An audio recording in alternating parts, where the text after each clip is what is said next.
ప్రతి సందర్భం ప్రత్యేకం, ప్రతి సంబరం శాశ్వతం. మీ one stop shopping destination Mysore sari Udyog. తమిళనాడులో విజయ్ పార్టీ అయినటువంటి తమిళిగ వెట్రి కళగం టీవీకే ముందంజలో ఉంది. అనూహ్యంగా ఈ పార్టీ అభ్యర్థులందరూ కూడా ముందంజలో ఉండటం ఆశ్చర్యానికి గురిచేస్తుంది. ఒకే ఒక్క ఎగ్జిట్ పోల్ సర్వే, అది యాక్సిస్ అనే ఎగ్జిట్ పోల్ సర్వే ఇండియా టుడేకి సంబంధించిన, అది తప్పించి మిగతా అన్నీ కూడా ఆల్మోస్ట్ డిఎంకేకి ఇచ్చినటువంటి పరిస్థితి. మరి ఇలాంటి సిచ్యుయేషన్లో టీవీకే ముందుకు రావటం నిజంగా అసలు అనూహ్య పరిణామమే. సేమ్ టైము విజయ్నే అక్కడ సీఎం అవుతారని కూడా అప్పుడే అందరూ మొదలుపెట్టేసినటువంటి పరిస్థితి. దీని మీద మనతో మాట్లాడడానికి ఎనలిస్ట్ ప్రశాంత్ గారు ఉన్నారు. ఒకసారి ఆయనతో మాట్లాడదాం. ప్రశాంత్ గారు నమస్తే అండి. అనూహ్యంగా విజయ్ టీవీకే పార్టీ ముందంజలో రావటం ఎలా చూడాలి? అయితే ఫస్ట్ నుంచి కూడా సుమన్ టీవీ టీవీకే పార్టీనే ముందంజలో ఉంటుంది, విజయే సీఎం అవుతాడని పదే పదే చెప్పినటువంటి పరిస్థితి. ఒక్క సుమన్ టీవీ మాత్రమే చెప్పింది. నేషనల్ మీడియా కూడా అప్పటికి అసలు ఎక్కడా విజయ్ గురించి ఒక్క మాట కూడా మాట్లాడలేదు. ఇక ఎగ్జిట్ పోల్ సర్వేస్కి వస్తే ఒక్క యాక్సిస్ మాత్రమే, ఇండియా టుడేకి సంబంధించిన యాక్సిస్ మాత్రమే విజయ్ టీవీకే వస్తుంది అని చెప్పి, మెజారిటీ వస్తుందని చెప్పింది. మిగతా అన్నీ కూడా వేరే పార్టీస్కి ఇచ్చినటువంటి పరిస్థితి. మరి దీన్ని మనం ఎలా చూడాలి? ఇక్కడ రెండు విషయాలు మాట్లాడుకోవాలండి. తమిళనాడు రాజకీయాలు సరికొత్త మార్పులు కోరుకునే వాటి గురించి ప్రధానంగా చర్చ చేస్తున్నారు. గత 60-70 సంవత్సరాలుగా ద్రవిడ రాజకీయాల చుట్టూ తిరిగిన తమిళనాడు ఒక కొత్త పెరుమార్పు రాబోతుంది. అది ప్రధాన అంశం మాట్లాడుకోవాలి. ఇంకొక అంశం మీరు చాలా ఎక్స్ట్రాగా చెప్పారు, సుమన్ టీవీ ద్వారా కూడా మీరు చెప్పారు. అయితే ఈ ఎగ్జిట్ పోల్ శాస్త్రీయత ఏంటి? ఇంకా పెద్ద సంస్థలు కోట్ల రూపాయలు దీన్ని వేల మందిని పెట్టి చేసి ప్రజలను ఎందుకు మభ్యపెడుతున్నారు? ఒకటి కాదు, రెండు కాదు, కొన్ని పదుల సంస్థలు చేసిన సర్వే కనీసం దగ్గరకు రాలేకపోవడంలో వాటి శాస్త్రీయత ఎంత, ప్రజలు వాటి నమ్మకాన్ని ఎలా పెట్టుకోవాలి, రేపు జరగబోయే ఎన్నికల్లో కానీ అసలు ఏంటనేది కూడా పెద్ద చర్చ రావాలి. ఎందుకంటే కనీసం దగ్గరకు రాని సర్వేలు ఎందుకు మనకు అసలు ఇలాంటి సర్వేలు అలా అలా అలా తప్పు చెప్తున్న సర్వేలు రేపు పొద్దున మళ్ళీ తిరిగి మళ్ళీ వస్తున్నాయి. అది కూడా మనం సపరేట్ చర్చ చేద్దాం. బట్ నేను అంటున్నట్టు తమిళనాడు రాజకీయాల్లో ఎప్పుడు సినిమాలు, తమిళనాడు కదా ఆంధ్రలో కూడా సినిమాలు రాజకీయాలు కలిపి చూశారు.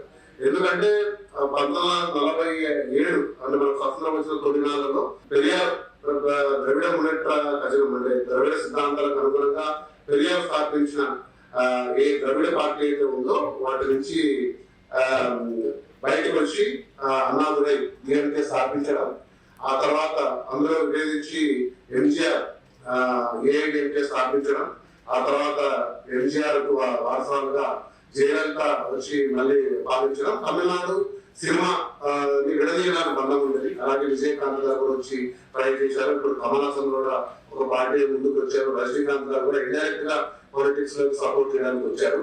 ఇప్పుడు విజయ్ చూస్తున్నాం. కాబట్టి సినిమాకి రాజకీయాలకి ఖచ్చితంగా తమిళనాడులో చాలా దగ్గర అంశం. బట్ ఇక్కడ ప్రధానంగా మనం చూసుకోవాల్సింది ఏంటంటే ఈ ఎలక్షన్స్ లో విజయ్ ప్రతి ఒక్కరు కూడా తక్కువ అంచనా వేశారు. ఎందుకంటే ప్రధానంగా మన ఆంధ్ర రాజకీయాల్లో పవన్ కళ్యాణ్ ఎటువంటి మార్పులు తీసుకురావాలని ప్రయత్నించి ఎలా తినబడ్డాడో బహుశా మొదటిసారి విజయ్ కూడా అటువంటి పరిస్థితి రావచ్చు. విజయకాంత్, కమల్ హాసన్, రజనీకాంత్ లాంటి ప్రముఖులు సాధించలేండి విజయ్ ఇప్పుడు సాధిస్తారా అనేది ఒక ప్రజల మీద ఒక కొత్త అపనమ్మకాన్ని సృష్టించింది. అలాగే కొత్తగా వచ్చే రాజకీయాలకి కేవలం యూత్, తర్వాత కొద్దిగా సోషల్ మీడియాలో ఫాలోయింగ్ ఉండే వాళ్ళు మాత్రమే విజయ్ వెనుక ర్యాలీ అవుతారు. సాధారణ ప్రజలందరూ కూడా ద్రవిడ సిద్ధాంతానికి కట్టుబడి డిఎంకే కానీ ఏఐడిఎంకే కానీ, అంటే మన ఆంధ్రాలో చూసుకుంటే కాంగ్రెస్, టీడీపీ, టీఆర్ఎస్ కి ఎలాగైతే బలమైన సపోర్టర్స్ గా ఉంటారో వాళ్ళు తిరిగి ఒక కొత్త పార్టీని తీసుకొస్తారా అని ఇన్ని అపనమ్మకాలతో మొదలైన 26 ఎలక్షన్స్ ఏదైతే ఉందో అందరికీ షాక్ ఇచ్చింది. అంటే న్యూస్ ఛానల్స్ కి ఇచ్చింది, సర్వే సంస్థలకు ఇచ్చింది, ప్రజలకు ఇచ్చింది. తమిళనాడు ప్రజలు బాగా ఊహించుండొచ్చు, ఎందుకంటే వాళ్ళు ఓటేశారు కాబట్టి వాళ్ళకి తెలుసుండొచ్చు, వాళ్ళకి తెలిసిండొచ్చు, కానీ దేశానికి తెలియదు. సో ఈ సరికొత్త మార్పు ఎలా ఉండబోతుంది? ఈ హంగ్ అసెంబ్లీ ఎందుకంటే ఎందుకు తెలియని హంగ్ అసెంబ్లీ ఎందుకు నేను చెప్తాను. విజయ్ గారు పార్టీ పెట్టిన తొలినాళ్ళలో ప్రతి ఒక్కరు అడిగారు, మీరు బీజేపీకి సపోర్ట్ ఇస్తున్నారా? ఎందుకంటే ద్రవిడ సిద్ధాంతానికి అనుగుణంగా 2 పార్టీలు బలంగా తమిళ రాజకీయాలు శాసిస్తున్నాయి.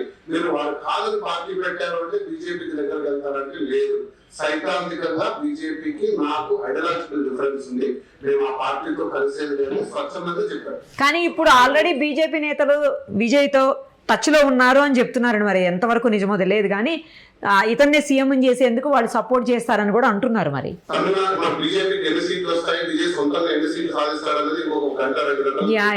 కొద్దిసేపటి వీళ్ళిద్దరు కలిపి 120 అనుకున్న 125 118 రావాలి దాదాపుగా 124 వరకు ఉన్నారంటున్నారు. ఆమె రావాలి, కలిపి వచ్చేస్తే బహుశా ఈజీగా తెగిపోతుందా లేదా చూడాలి. లేదా డిఎంకే ఏడిఎంకేలో ఆశా ఉంటారు విజయ పార్టీతో కలిసి తిరుగు పార్టీ జెండా ఎగిరేసి విజయతో కలిసి సొంతంగా పార్టీ అధికారం ఏర్పడే స్థాయి రావచ్చు. లేదా ఈ హంగ్ ఏర్పడితే ఏ పార్టీలో అలయన్స్ వస్తుందనేది ప్రధానంగా అది ఈరోజు మనం చర్చించే విషయం. ఎందుకంటే డిఎంకేకి వ్యతిరేకంగానే పార్టీ పోటీ పెట్టాం. సో అధికారం బాగాలేదని పోటీ పెట్టి మళ్ళీ అదే అధికారంతో పొత్తు పెట్టుకునే పార్టీ అయితే కాదు. అలా అని చెప్పేసి ఏఐడిఎంకే కూడా పొత్తు పెట్టుకుంటారని కూడా ఒక అంశంగా రాలేదు. కాబట్టి ఇప్పుడు చాలా ఆసక్తికరంగా మారాయి. ఇది టూ రెవెన్యూ మనం మాట్లాడుకోవడానికి. ఇదే రిజల్ట్స్ వచ్చిన తర్వాత మనం చూడొచ్చు. కానీ ఖచ్చితంగా తమిళ ప్రజలైతే ద్రవిడ రాజకీయాల నుంచి మాకు విముక్తి కావాలి. ద్రవిడ రాజకీయాల్లో ప్రధానంగా చెప్పేది ఏంటంటే యాంటీ క్యాస్ట్ సిస్టమ్, అంటే ఈ వర్ణ వ్యవస్థ మీద వ్యతిరేకంగా ఏర్పాటు చేసి తర్వాత తమిళనాడులో హిందీ మా పైన బలవంతంగా ఉండదు, నేను ప్రాంతీయ అభిమానంతో ఉన్న పార్టీ అంటూ సో 2-3 నినాదాలతో ఏర్పడింది ఈ ద్రవిడ పార్టీలన్నీ కూడా.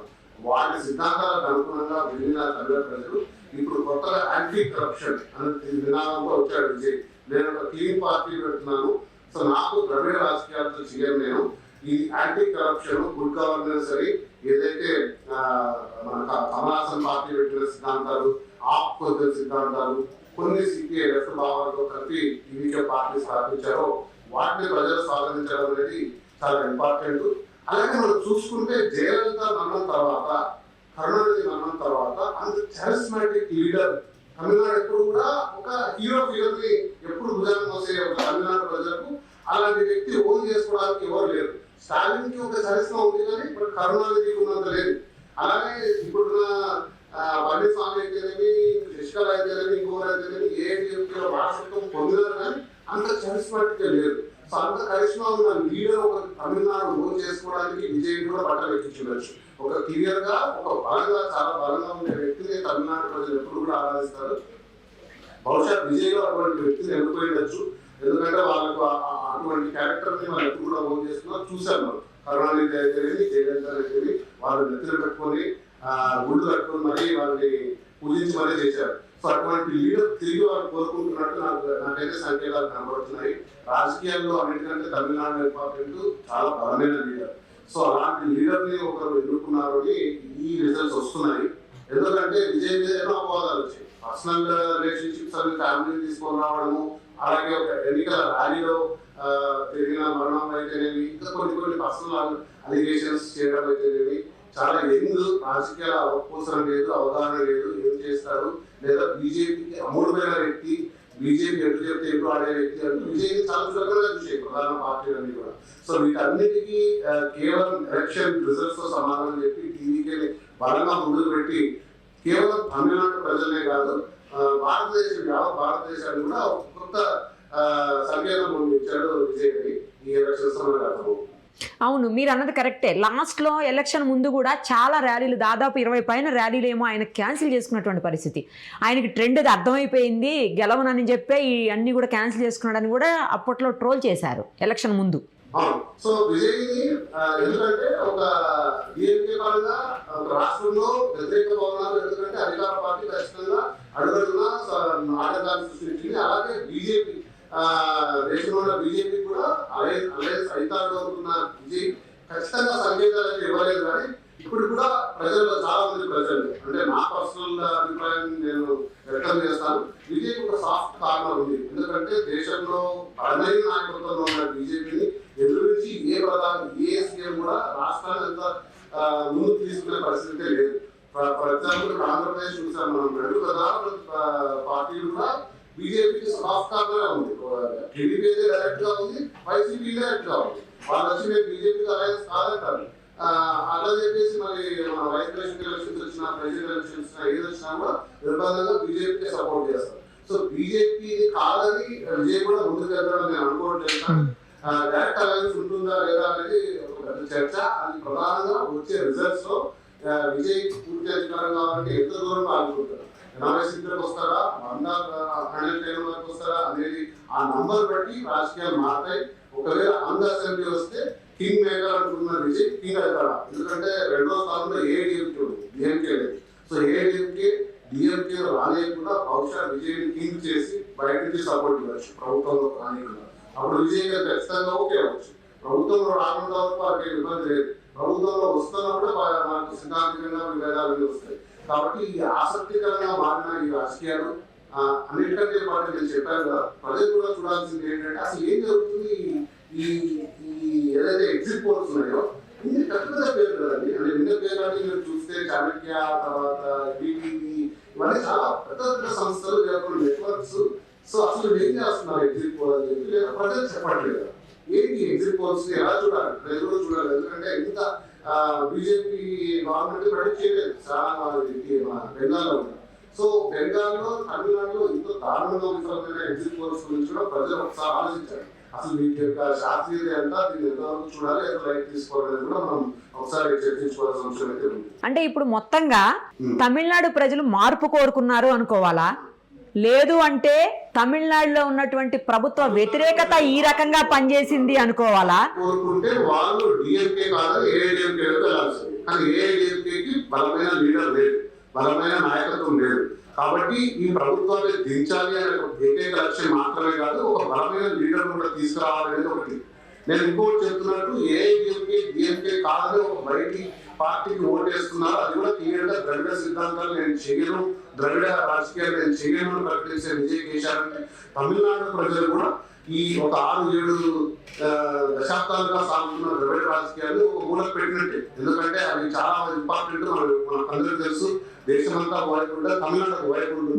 వాళ్ళకు రాష్ట్రీయ అభిమానము, భాషాభిమానము, ప్రధానంగా హిందీ పై ఉన్న ఒక వ్యతిరేకత, తర్వాత సెంట్రల్ లో ఉన్న పార్టీలు మన మీద ఆధిపత్యం చెలాయించేవాడు లాంటి సిద్ధాంతాలతో ఉన్న ప్రజలు కూడా ఒక మార్పు కోరుకుని మనకు కూడా అవినీతి లేని ప్రభుత్వం, మంచి గవర్నెన్స్ ఉంటే చాలు, ప్రజలకు అన్ని కూడా అందుబాటులోకి తీసుకొచ్చి ఈ ఫ్రీబీస్ లేకుండా. ఎందుకంటే విజయ్ చాలా క్లియర్ గా ఎటువైపు అయితే ఉచితాలు ఎక్కువగా చెప్పలేదు విజయ్. మీరు చూస్తే తమిళ ప్రజలు ఎక్కువగా వాటికి ఆకర్షితులవుతారు. సో అటువంటివి లేని రాజకీయాలు కోరుకున్నారంటే స్వచ్ఛందంగా వెల్కమ్ చేయాల్సిందే. మరి విజయ్ ఎట్లా పర్ఫామ్ చేస్తాడు, అది ముందుకు ఎలా వెళ్తున్నారు వేరే చర్చ. కానీ బట్ తమిళ రాజకీయాలు కూడా పెరుమార్పు కదా, పెరుమార్పుకు వచ్చేది కూడా మనం అనుకోవచ్చు. Thank you.